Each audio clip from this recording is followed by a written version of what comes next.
Okay, in this video, I'm going to show you how to receive payments within our CRM using the Receive Payment screen. So the first section we come to, we have either phone payment or physical payment. Phone payment, that's pretty straightforward. That simply means that the customer is giving you a payment over the phone. Physical payment, that can be check or cash that's been brought back by the installers or perhaps mailed in to the office. Or maybe the customers come in and physically submitting a payment in person, whether that be a check, cash, or even a credit card if they brought it in person. Then that would be a physical payment. In this case, we're just going to select phone payment, and that opens up the next section, which is where we search for the customer to which we want the payment to apply. So we can search by customer name, or we can search by invoice number. If the customer has the invoice number available, they can read that back to you, and that's a pretty surefire way to make sure we apply the payment to the correct invoice. Often they don't have the invoice number, so we'll have to search by their name. In this case, we're going to search for Todd Bonneau. We find him here, and we click that, and now we have his name selected, which will ensure that any payment we submit will apply to his account. Select bid or project ID. I'll come back to this in a second because that applies to filtering the actual invoices, which we're not to that yet. Payment date, often that's going to be today's date, or maybe it came in late yesterday and you didn't get a chance to process it. Either way, for this example, I'll select today's date. Payment method. Now, since we are receiving payment by phone, the only option for us is card.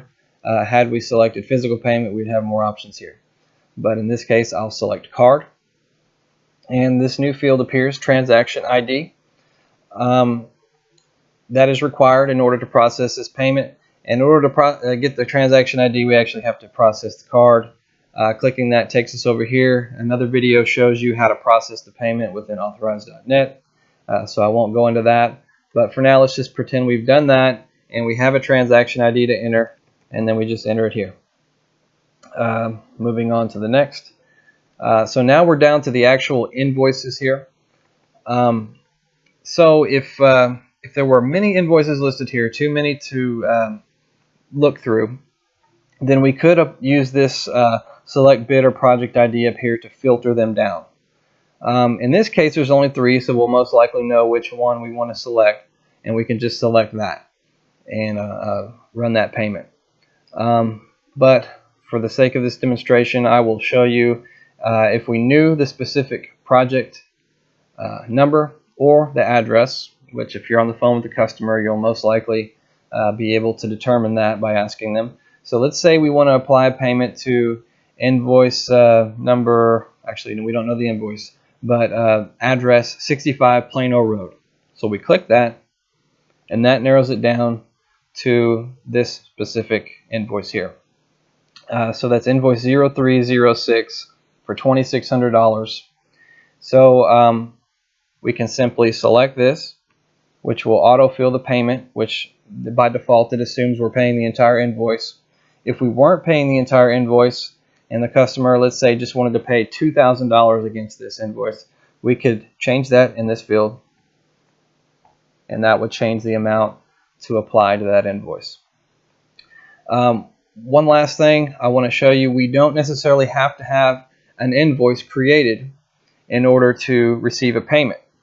For example, if the customer has asked to prepay, sometimes they do that, not often, but sometimes, or if they've called to submit a payment before we've actually run the completion report, meaning before we've created an invoice, that happens sometimes also.